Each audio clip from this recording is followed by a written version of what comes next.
Corruption Perception Index ranks Nigeria and many other African countries high in corruption, with its ubiquitous influence felt in every strata of economy in Africa. Based on this premise, the inaugural lecture reflected on the title, The Hypocrisy of International Cooperation on the War Against Corruption and Abuse of Office in Africa, a case study of Nigeria. Acknowledging the potential nature of international cooperation in the fight against corrupt practices, Professor Ifeolu Koni maintained that now is the right time for African leaders to look inward and review measures imposed in combating corruption. Let us go back to the basics. Where was Africa some 60, 70 years ago? Did we have this? Did we experience this level of corruption? No.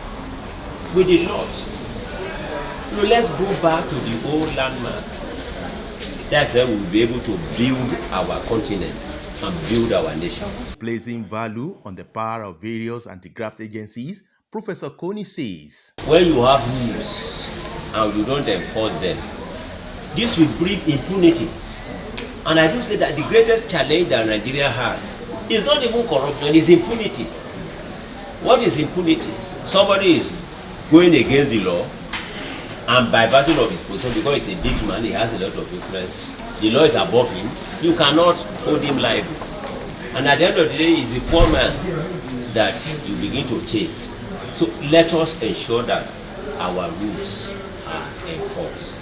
Referring to the subject matter, participants agreed that the task to wage war against abuse of office and corrupt practices is a collective responsibility. The problem is there, the problem of right from family down to workplace, down to the international world. And I think it's also a clarion call to Nigerians to change our ways, to also make us begin to think of the place of Nigeria, where he was saying that in Africa there's no African country which is named as the 10th good country in the world. And I felt very sad when I heard that, because it really means that Africa as a nation or as a continent has failed. And that's the importance for me and what my takeaway from this lecture. The inaugural lecture is the 11th in the series at the Redeemers University, Ede, Osun State. Kayode Oladosu, NTA News.